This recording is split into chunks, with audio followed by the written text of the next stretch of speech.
is Jameis different than Tampa Bay Jameis? Well, I really wasn't in the league when he was playing, right? So, but I'd seen him. But Jameis he's a good player. I mean, he can really throw the football. He's still got good movement. I think he's fun to watch. He threw a bunch of picks the one year, but he threw a lot of touchdowns too now. First ball game, he threw 5 touchdowns. So, he can throw the football. That's not a problem at all. How much does it help working against your offense and with Christian to prepare for Kamara and what they do, since you guys are a lot similar in a lot of ways? No, it does. But still, even when they're going to do something, they're special athletes, are 22 and they're 41, right? So you can be in the right things and still not win because of who they are. They're just special players, both of them. So, they know what we're going to do and we know what they're going to do at times. So, but I think their athleticism can take over at times. How about Kamara in general? I know you face the best one in the league in practice every week. How does Kamara rank up there? Well, he's one of the best. I mean, he can really run the football, and he's outstanding in the passing game. There's certain coverages that you don't really want to play because they match him on a backer. Just like we did with Christian last week. We matched him on backers, and it's hard to stop in the passing game. So, they're dual threats, and they can take over the football game. They're going to get and make plays, but they just can't control the game. If they do, you're not going to beat them. Coach, what have you emphasized this week that you would like to see from this defense to find success against New Orleans? Well, New Orleans, they operate at a high level as far as execution. If you watch them, very few times does the ball hit the ground. Very few times do they penalize themselves with, where it hurts them. I mean, we have got to really execute against them. And then I don't think they get enough credit for how good they are up front. Their offensive line, they run the football and they protect the quarterback. So, it's one of the better offenses in the league and has been for a while. And I think they have one of the best play callers in the league. So, it's a huge challenge for anybody on defense. So who's your nickel this week, and how did that Hartsfield injury impact you guys already down AJ? Well, it does. I mean, obviously he's your starting nickel. So, we're going to do it by committee based on calls and stuff. But, that's the National Football League. You just got to deal with injuries. I mean, everybody has them, and so we're dealing with that, and we will. Who can we expect to see out? I mean, will Burris? Yeah, we've had the guys you've seen in practice. Burris and Sean Chandler and some different guys will play in there. Matt said yesterday that Daquan Jones is really good with his gap discipline, staying where he's supposed to be, and that wasn't necessarily an issue last year with some of the guys you had. So what's his impact been like for those linebackers? Ask me that question again. I'm sorry. Yesterday, Matt said that Daquan Jones is really good at staying in his gap. Yeah. It's helped out the linebackers, especially Shaq Thompson. Just what's that impact been like for those guys? Well, when the gaps inside are solidified, it really helps the backers. People don't get to them. It's hard to get to them because the old line's trying to stay on the doubles longer, and so that's a great benefit to a linebacker. And then knowing that he's going to be where he's supposed to be, so you can be where you're supposed to be. That's nice to have inside. Do you expect Corn Elder to play any nickel this Sunday? Yeah, he possibly could in the ball game too. Yeah. Mm-hmm. Having knowledge in him having played last year, how is that beneficial to you? Well, he knows the system pretty well because he played a lot of football for us last year. So, he could possibly be in there and help us. Bill, what is it about that nickel position that is or what makes it so much more complicated than just playing outside? Well, the biggest thing is, so a nickel has to do a lot of different things. He's got to be able to play the run. He's got to be able to blitz. And then he's also got to be able to cover. So you're talking about a special guy that can do all those things.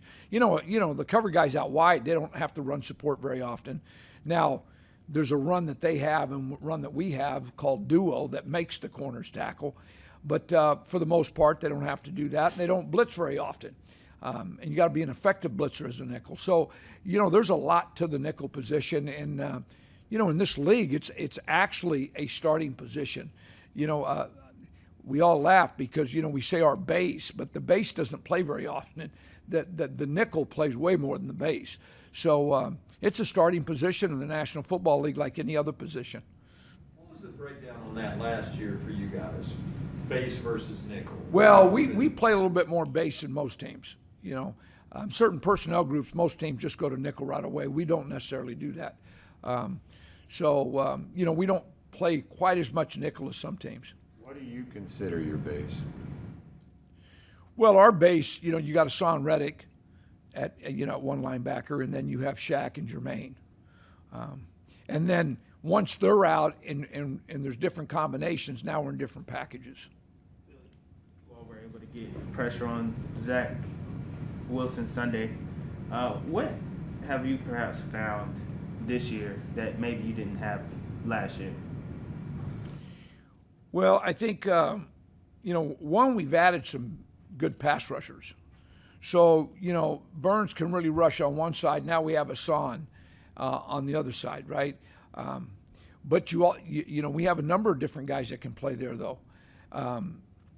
Haynes has really improved as a rusher. I don't know if you guys have watched him, but he's really improved as a rusher. So we have another edge guy. So we have two edge guys. And then we have guys inside that we added. Morgan, Etor is starting to really come on. So, the combination of all that has helped us with pressure. And then along with, we know the package a little bit better so we can run different blitzes and in different schemes. And I think our disguise is better. So, the combination of everything, I think, has added to more pressure. How do you feel that J.C. Horn played in his first game? Good. I mean, doesn't get rattled. He got beat at the end of the game, on that third down. And, after the game, I saw him in the parking lot, and he said, "Coach, I'll get one for you next week." I mean, that's just who he is, right? On to the next play. And you got to be that way as a corner. But I enjoy watching him out there. He's going to be really, really good in this league. Coach Rule said that he would like ideally to have more tape on New Orleans heading into this divisional game. How do you prepare for that offense with a new quarterback and limited tape on them? Yeah, I'm sure they're going to do some different stuff in the passing game because of who Winston is, right? He's different than Drew. But, I mean, Sean's got his offense too, and it's multiple. A lot of different personnel groups. It changes, like the red zone routes and the third down routes change week to week. So just because Winston's a quarterback doesn't mean that we would know what they were going to do even if we had more tape. Because Sean every week is unpredictable, and that's why he's good at what he does. So, we just got to I think there's a staple that he runs, and we're prepared for it. And then anything new, we just have to adjust to as we go. Without Michael Thomas, which of their receivers sort of has been keeping you up this week? Well, number 11, he's only 5'6", but he's dynamic now. He can beat you deep, and he's fun to watch. 83, the tight end, is really athletic. They have still some skilled guys that can beat you. So, and then Kamara's, they're using him more in the passing game. Not that they didn't, but they can put him anywhere, and he can play like a receiver. He can do whatever he wants. So they're doing a nice job with the people. What was the impact of Jeremy Chin and back at safety for this first game? Good. Jeremy, you got to remember, he's learning as he goes now because he didn't play much safety last year, right? But he did fine in the ball game. He'll get better every week, and you see different things, and different things happen to you, and you improve. I mean, he's in the building early and leaves late, and he's a worker, so he'll get better every week at that position. I'm sorry, we saw Shaq do a lot of filled up the stat sheet. Was there something about in his game Sunday that you particularly liked? Well, Shaq had to learn a new system last year, and we asked him to do a lot of different stuff. He plays different positions, and so now he just feels comfortable, and he can use his athleticism, and that's why he was a first-round draft pick coming out, right? He runs well, and I think the size he's added in the offseason has really helped him. And so, we've got to put him in positions to make plays. He potentially playing faster than last year, even with a little added bulk, just because, like you said, his familiarity with the system. Yeah, I mean, he is playing faster. And it's just, he's familiarized with everything. He knows what's going on now. And he knows how we think and what we want. And so, you're just going to play faster.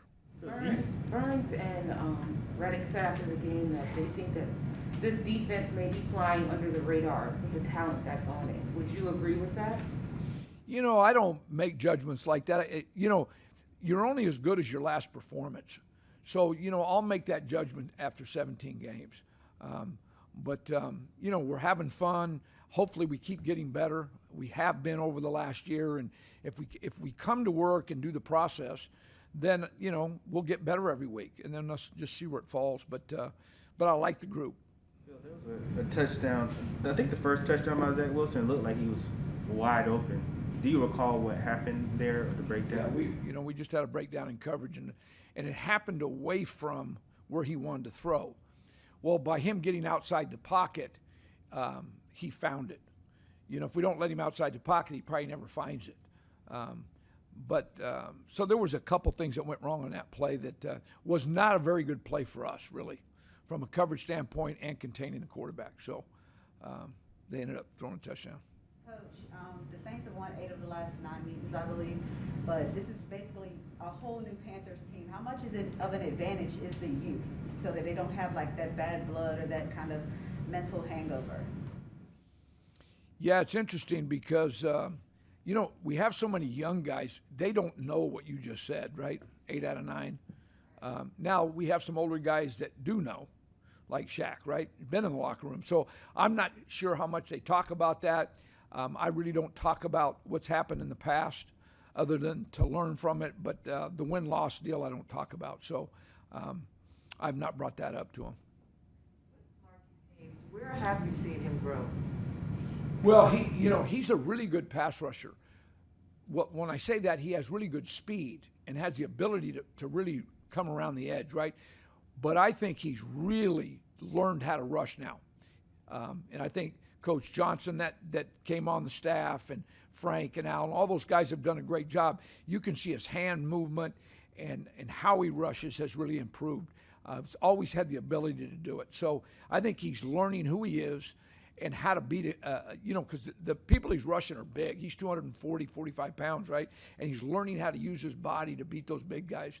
And so it's fun to watch. Well, you talked about learning from the past. What do you take from the 2 matchups against these guys last year, particularly Week 17? Well, my take is they out-executed us. If you look, that's the honest truth, right? So, and that's what Sean does, right? His offense is really, they execute at a high level. So we have to match that on defense if we're going to play these guys. And then obviously, I think they don't get enough credit up front. They are good up front, and they do a hell of a job of run blocking and protecting the quarterback. So we have to match all that with our front. So, we have our hands full. Last one, go ahead. With a coach like Coach Payton, you mentioned how unpredictable he can be essentially in that offense. Where is the challenge but also the opportunity in preparing for a team like this? Well, anytime that you play one of the best offenses in the league over the last 10 years, it's a challenge, right? And, hopefully, we're preparing that way, and all of us, right, from coaches to players. And so, you brought it up. We obviously lost to them 8 out of the last 9 times we've played, right? So that's a challenge. So, but, it's a new season, new teams. And so we're both preparing, and we'll go out there and play to our best. So we'll see what happens. Thank you, Coach. Thanks, Go ahead. Phil. Have Thank one you. more? One more. What's the benefit, or I guess the challenge of playing them so early in the season? Normally, it's kind of the last third of the season, but you're seeing them week 2. Well, I think one of the disadvantages could be that we haven't seen a lot of their offense yet with Winston. But, the advantage for us may be that he hasn't run their offense a lot either. So, it plays both ways. It really comes down to the players and winning their matchups, each player. And that's really what it comes down to. and hopefully we can execute as well as they do, and it'll be a hell of a football game. Thank you. Thank you, Phil.